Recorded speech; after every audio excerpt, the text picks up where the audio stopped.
Satu, dua, Sambil dia hai guys gitu ya. tiga. Hai guys, so kita lagi di Kampung Bingo. Jadi kita sekarang bakal eksplorasi. Jadi stay tune. Selamat siang ya semua. Iya. Halo semua, selamat siang. Jadi beberapa hari yang lalu, kelompok kami mendapatkan tugas atau lebih tepatnya sebuah project yang berjudul IPJBL, yaitu Integrated Project Based on Learning. Singkatnya, kita diwajibkan untuk membuat video. Jadi di dalam video ini tuh kita harus ngaitin materi pelajaran yang sudah kita pelajari di sekolah, lalu kita hubungkan dengan study visit yang kami lakukan. Jadi kami, khususnya kelas 10-4, melakukan study visit ke Kampung Bingo. Jadi Kampung Bingo ini adalah sebuah tempat bertemakan pertanian yang bisa dipakai untuk berwisata karena terdapat beberapa hal yang menarik yang bisa kita alami di tempat tersebut. Jadi kita mulai aja ke mata pelajaran pertama, yaitu bahasa Inggris. Jadi gimana cara kita ngaitin bahasa Inggris dengan Kampung Bingo tersebut.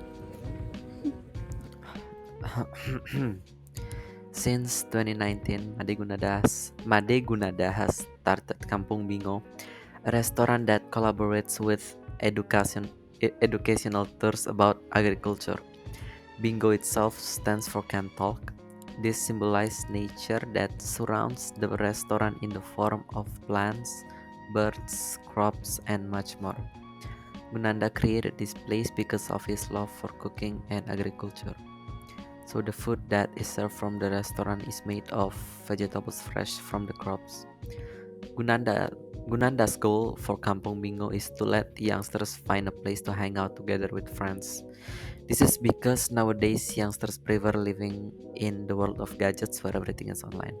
And as we all know, being online all the time is not good for our health. So Kampung Bingo is expecting us to show youngsters that hanging out together in person is better.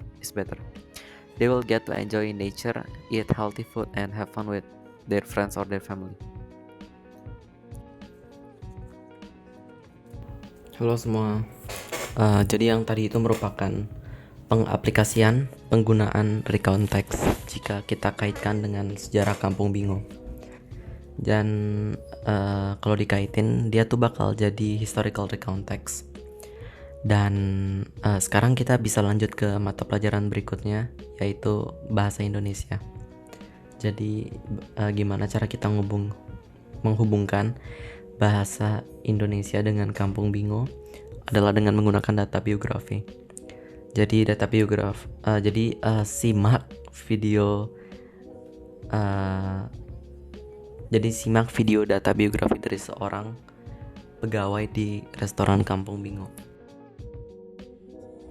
Nama lengkapnya? Perkenalkan, nama saya Nima Denuari Ningsih.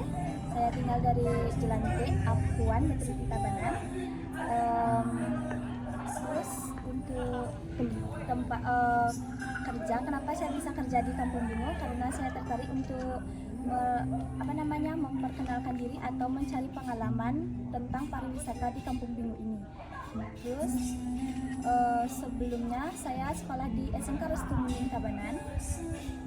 Saya mengambil jurusan jasa boga. Kebetulan di sana juga ada diploma 1. Kebetulan saya juga mencari diploma 1 di sana selama 6 bulan. Kehidupan sosial, nggak apa-apa, pause aja nanti. Kalau untuk suasana kerja di sini asik, pegawainya juga semua ramah-ramah dan semuanya friendly. Untuk kerjanya juga nggak terlalu tegang, santai-santai aja. Kalau untuk pengawasannya di sini juga nggak terlalu kayak yang lain. Nggak gimana ya? Pokoknya di sini kerjanya itu santai, nggak ada beban sama sekali. Udah gitu aja.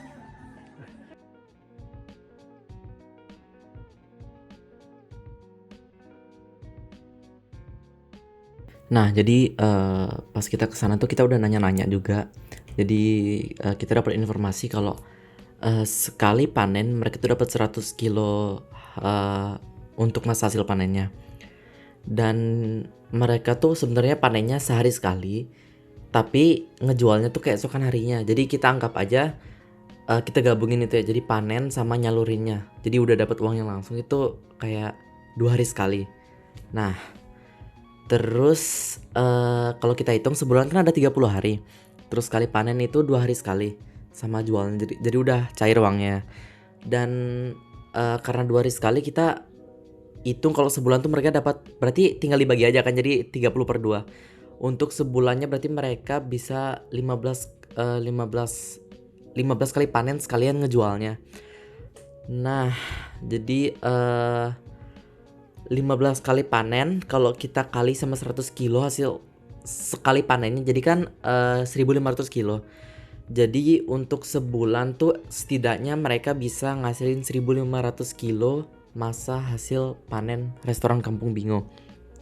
Nah, harga selada per kilonya untuk tahun 2023 itu 33.000. Nah, jadi itu 33.000 per kilo, sorry. Dan kalau kita kali sama 1.500 yang per bulannya, jadi 33.000 dikali 1.500 kilo. Jadi hasilnya itu 49,5 juta untuk 1 bulannya. Jadi penghasilan restoran Kampung Bingo di 2023, penghasilan Kampung Bingo di 2023 per bulannya itu 49,5 juta. Nah, kalau kita kali sama 12 bulan biar kita tahu per tahunnya mereka ngasilin berapa. Jadi untuk 49,5 kita kali sama 12 itu hasilnya 594 juta. Jadi mereka per tahun untuk tahun 2023 sekarang mereka setidaknya ya bisa ngasilin 594 juta rupiah per tahun. Tapi masalahnya kan harga selada di setiap tahun tuh beda. Nah, jadi setelah aku cari tahu ternyata harga selada tuh meningkat dari tahun 2020 ke 2023. Mereka cenderung meningkat. Nah, aku dapat data kalau tahun 2020 mereka harga seladanya tuh per kilonya 20.000. Terus 2021 25.000, 2022 30.000, 2023 33.000. Jadi meningkatkan itu jauh lagi. Kalau kita bandingin 2023 sama 2020 itu selisih harganya per kilo tuh 13.000 loh. Jadi kayak jauh banget. Jadi kita bisa katakan sekarang kalau restoran Kampung Bingo sekarang lebih menguntungkan. Nah, kita bisa lihat juga nih tabel yang udah aku buat. Ya itu dah. Terus, nah, pertanyaannya gimana sekarang cara ngubungin ini tuh ke statistika? Jadi kita bisa ngubungin pernyataan tersebut dengan membandingkan hasil panen per tahunnya dengan tahun-tahun sebelumnya menggunakan diagram batang, dan kita juga bisa mendapatkan modus datanya. Nah, jadi ini diagram batang yang udah aku buat. Jadi kelihatan kan perbedaannya jauh banget kayak dari 2020 ke 2023 tuh. Ya begitulah. Terus nah dari sini tuh kita bisa dapetin modus data. Jadi modus data dari diagram batang yang udah aku buat dari pendapatan Kampung Bingo ini adalah 2023. Jadi modus tuh adalah tipe data yang paling sering muncul atau mempunyai frekuensi yang paling banyak. Bisa langsung kita bilang kalau modusnya pendapatan Kampung Bingo dari 2020 ke 2023 itu di data tahun 2023 karena mempunyai batang yang paling tinggi juga kalau dilihat langsung. Jadi tadi tuh cara menghubungkan matematika, statistika dengan Kampung Bingo. Jadi kita bisa tahu dengan gampang ya. Soalnya statistika tuh emang general juga sih kayak basic. Nah, terus kita lanjut aja ke IT. Jadi di IT ini kita bisa bahas dampak sosial informatika. Jadi di sini tuh cukup simpel ya. Jadi aku tinggal ngejelasin aja. Jadi nah, jadi dampak sosial informatika terhadap Kampung Bingo tuh bisa kita kaitin dengan kalau ilmu informatika nih atau perkembangan teknologi membantu Kampung Bingo dalam aspek pemasaran atau marketing. Juga memudahkan mereka untuk menyebarluaskan Kampung Bingo kepada seluruh warga masyarakat Bali. Sehingga sekarang Kampung Bingo nih bisa jadi tempat wisata edukasi yang banyak dikunjungi oleh anak sekolahan, PAUD, SD, SMP, SMA. Bahkan juga ada mahasiswa hingga turis. Bukan hanya itu, tapi manfaat dari IT juga bisa meningkatkan efektivitas dalam pembukingan kedatangan pengunjung ke Kampung Bingo. Juga lagi untuk memudahkan komunikasi untuk bekerja sama atau bertransaksi dengan suatu usaha yang lebih jauh, kayak ya sekedar komunikasi lah. Terus Kampung Bingo juga menggunakan berbagai macam aplikasi atau software dalam kegiatan manajemen data. Jadi kita bisa tahu kalau dampak sosial informatika sangat berpengaruh terhadap Kampung Bingo. Sekian.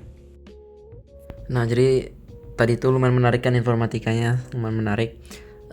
Terus sekarang kita lanjut aja ke mata pelajaran berikutnya, yaitu kimia. Kalian tahu kan, fotosintesis itu dilakukan oleh setiap tanaman. Fotosintesis adalah proses reaksi kimia yang menghasilkan glukosa sebagai sumber energi tumbuhan tersebut. Gimana caranya? Nah, air dan karbon dioksida dapat diubah oleh klorofil pada daun menjadi glukosa dan gas oksigen dengan bantuan sinar matahari. Jadi proses fotosintesis dapat ditulis sebagai berikut. Kalian tahu nggak kalau ada satu hukum dasar kimia berlaku pada proses reaksi kimia ini, yaitu hukum kekekalan massa atau hukum Lavoisier. Bunyi hukum kekekalan massa yaitu di dalam suatu sistem tertutup, massa zat-zat sebelum reaksi sama dengan massa zat sesudah reaksi. Kita dapat membuktikannya dengan menghitung jumlah atom sebelum dan sesudah reaksi. Jika jumlahnya sama, maka hukum kekekalan massa berlaku pada proses fotosintesis. Coba kita buktikan. Pertama-tama, tulis dulu proses fotosintesis dalam rumus kimia. Yang di sebelah kiri adalah zat-zat sebelum reaksi dan sebelah kanan sesudah reaksi. Sekarang, mari kita coba menghitung jumlah atom sebelum reaksi. Yang pertama ada atom C atau karbon. Angka 6 yang di sebelah kiri molekul CO2 adalah jumlah molekul. Maka jumlah atom C yang ada pada sebelum reaksi adalah 6. Lalu ada atom O atau oksigen yang terdapat di molekul CO2 dan H2O. Kita hitung dulu jumlah oksigen pada CO2. Di CO2 terdapat 2 jumlah atom oksigen dalam molekul karbon dioksida dan jumlah molekul CO2 adalah 6. Jadi untuk mencari jumlah O pada CO2, kita tinggal kali 2 dengan 6, jadinya 12. Lalu jumlah molekul H2O adalah 6, dan hanya terdapat 1 atom oksigen. Jadi jumlah atom O adalah 12 dari karbon dioksida ditambah dengan 6 dari air. Jadi totalnya adalah 18. Yang terakhir ada atom H atau hidrogen, yaitu terdapat pada molekul air. Jumlah atom H dalam molekul tersebut adalah 2. Dan jumlah molekul ada 6. Jadi dikalikan 2 dengan 6, hasilnya 12. Jika kita totalkan total atom yang ada di sebelum reaksi, maka dapat hasil 36. Sekarang kita hitung jumlah atom setelah reaksi. Dalam molekul glukosa terdapat 6 atom C dan jumlah molekulnya hanya 1. Jadi jumlah C adalah 6. Atom H yang di molekul glukosa ada 12. Lalu atom O yang ada di molekul glukosa dan oksigen. Jumlah O pada glukosa adalah 6 dan jumlah O pada oksigen adalah 12. Karena jumlah molekul dikalikan dengan jumlah atom. Jadi jumlah O sesudah reaksi adalah 18 dan total atom sesudah reaksi adalah 36. Jika kita bandingkan semua jumlah atom sebelum dan sesudah reaksi, maka jumlah atom adalah sama, yaitu 36, dan jumlah atom C, O, dan H sama. Maka hukum Lavoisier berlaku pada reaksi kimia tersebut. Kalian tahu kan, air atau H2O memiliki peran penting bagi tanaman, yaitu untuk membantu penyerapan makanan, pengisi cairan, dan lain-lain. Tetapi bagaimana atom H atau hidrogen dan atom O atau oksigen saling mengikat?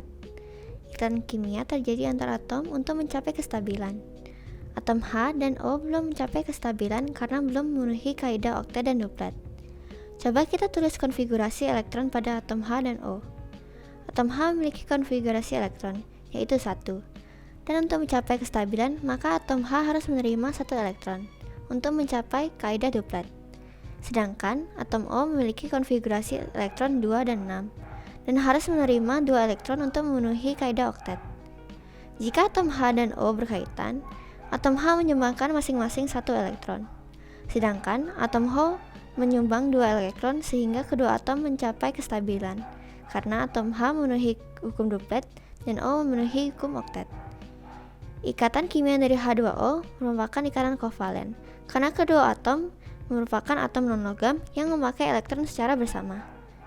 Ikatan ion kan terjadi karena antara atom logam yang cenderung melepaskan elektron dan atom non-logam yang cenderung menerima atom.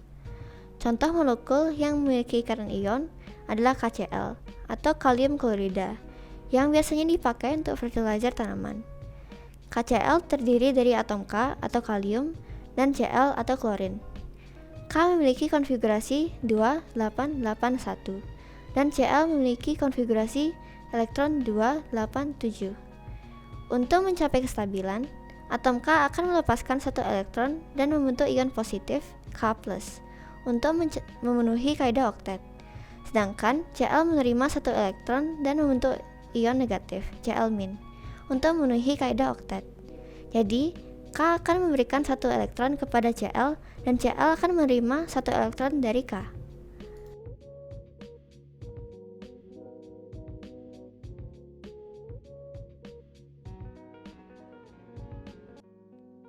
Saya mau nanya, kalau misalnya di Kampung Bingo ini apa aja ada tanamannya, kayak biotiknya apa aja gitu? Bisa disebutkan?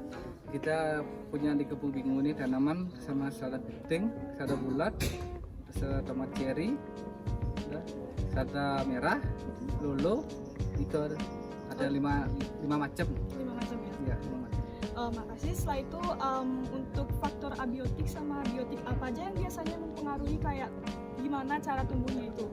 Caranya tumbuhnya kita kan pakai, udah tadi panen tuh kan pakai daun, kita pakai pupuknya. Mungkin bisa dijelaskan kalau misalnya cahaya matahari itu kayak ngaruh atau gimana? Oh, gininya matahari ngaruh samanya. Kalau mendung aja cepat ya dia rusak gini sayurnya.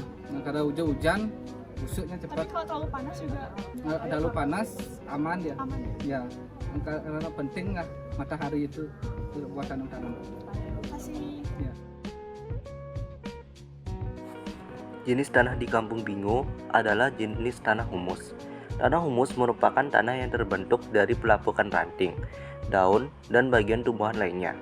Tanah humus memiliki unsur hara dan mineral yang tinggi, sehingga tingkat kesuburannya sangat baik. Ciri khas yang dimiliki tanah humus adalah berwarna gelap, antara coklat tua sampai warna hitam, dan tampak bintik-bintik berwarna putih pada tanah itu. Batuan sedimen yang terdapat di Kampung Bingo adalah jenis batuan sedimen organis atau disebut juga batuan hidrokarbon, gabungan antara karbon, hidrogen, dan oksigen. Merupakan batuan yang terbentuk dari sisa-sisa binatang atau tumbuhan yang mati.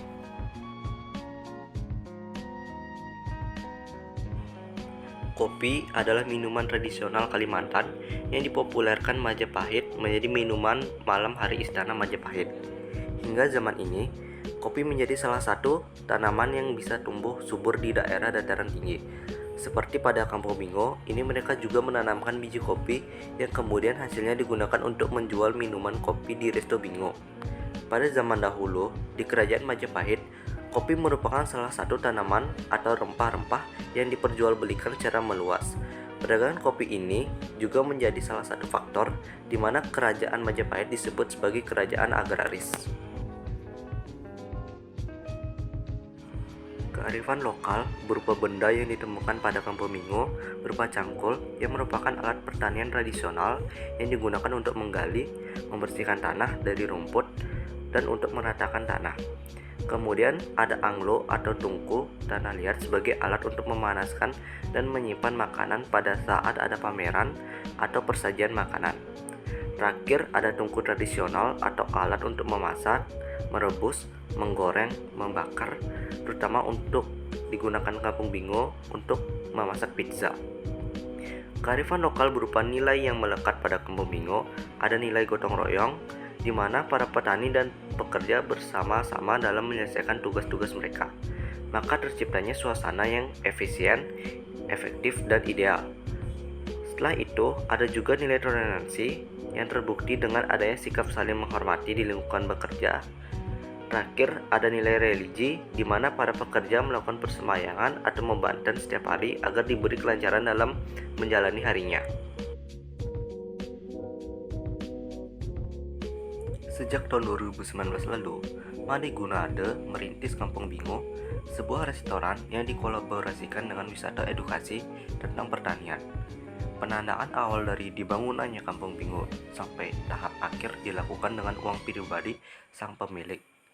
Sampai saat ini, seluruh hasil penjualan dan transaksi yang terjadi terkait kegiatan di Kampung Bingo dilakukan melalui bank pemilik. Seluruh proses transaksi, mulai dari penjualan dari pengunjung restoran, penjualan ke usaha-usaha, membayar gaji pegawai, pembayaran distributor, dan segala hal lainnya dilakukan melalui Bank BCA, PT BCA, Sentral Asia Tbk, BBCA, yang bergerak dalam bidang perbankan dan jasa keuangan lainnya. BCA beroperasi sebagai bank umum. Kampung Bingo juga memiliki sistem asuransi kesehatan yang hanya diberikan kepada para pegawai yang sudah bekerja lebih dari 1 tahun. Asuransi ini memberikan jaminan kepada para pekerja atau petani untuk mengganti biaya pengobatan yang meliputi biaya perawatan di rumah sakit, biaya pembedahan, dan biaya obat-obatan. Karena ada Kampung Bingo, bisa ya dia punya sayur, banyak apa, bisa dia bawa ke sini. Gitu, dengan dia bisa dia join bekerja sama Kampung Bingo, bisa dia. Itulah untungnya masyarakat di sini. Berarti lebih banyak keuntungan daripada dampaknya. Iya. Fenomena sosial yang bisa diteliti pada wilayah sekitar Kampung Bingo adalah kemiskinan. Fenomena sosial ini disebabkan oleh gejala sosial di mana pendidikan masyarakat masih kurang, lowongan pekerjaan yang masih terbatas, faktor umur yang mempengaruhi minimnya peluang untuk bekerja, serta lingkungan pedesaan yang masih belum maju. Namun, dengan berdirinya Kampung Bingo, masalah yang terjadi di wilayah tersebut mulai teratasi satu persatu. Keuntungan dari berdirinya Kampung Bingo bagi masyarakat adalah di mana masyarakat sudah tidak ada berada di usia produktifnya bisa bekerja sebagai petani atau bekerja di restoran Bingo. Anak-anak yang mempunyai ketertarikan dalam dunia pertanian juga bisa mempelajari banyak mengenai pertanian yang organik di Kampung Bingo.